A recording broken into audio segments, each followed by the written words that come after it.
అర్హాయాన్ ఛానల్కి స్వాగతం. ఇక్కడ నేను నూనె పోసుకున్నాను. నూనె వేడెక్కాక ఉల్లిగడ్డ. ఈరోజు మన కర్రీ మునక్కాయ టమాటా కర్రీ అండి. ఎలా చేస్తానో చూడండి. నూనె వేడెక్కింది.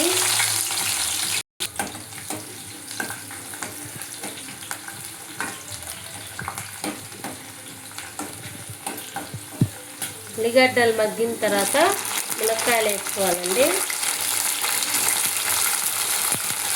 స్పూన్ పసుపు వేసుకోండి.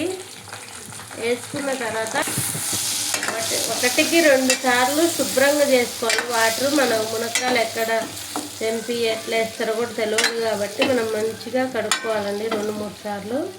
ఇప్పుడు కొంచెం మూత పెట్టేసుకోండి. కలుపుతామండి. ఇప్పుడు కొంచెం మగ్గినాయి కదా మునక్కాయలు, కొంచెం కలుపుకొని సన్నగా తరిగిన టమాటా వేసుకోవటమే. ఇంకొంచెం మగ్గుతాయి అవి కూడా.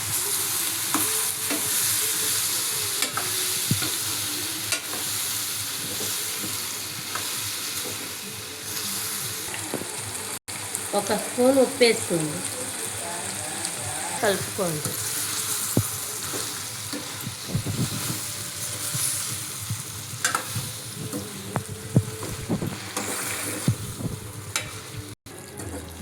మంచిగా కలుపుకోండి ఒకసారి. టమాటా చూసారా ఎలా మగ్గిపోయిందో.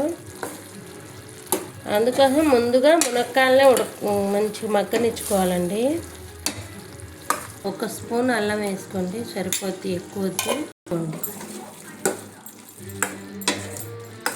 మా ఇంట్లో 7:30 కల్లా అన్నం కర్రీ మొత్తం కావాలండి. లేకపోతేనే ఇంకా మా ఆయనతో తగాదలే.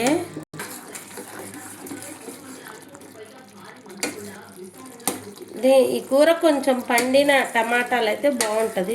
జ్యూసీగా మంచిగా ఉంటుంది కర్రీ. ఇప్పుడు కారం వేసుకోవటమే. మనకి మునక్కాయ చూసారా చెదరకుండా ఎంత బాగుందో. బాగా కలపటం అవన్నీ చేస్తే మునక్కాయ చెదిరి అసలు బాగోదండి తినటానికి. ఇప్పుడు ఇది జ్యూస్ అంతా దీంట్లో బట్టి అసలు కారం వేస్తే మోస్తుంటుంది అన్నమాట. నాకైతే 1.5 స్పూన్ కారం పట్టిద్ది, ఎందుకంటే టమాటా పుల్లగా ఉంటాయి కాబట్టి.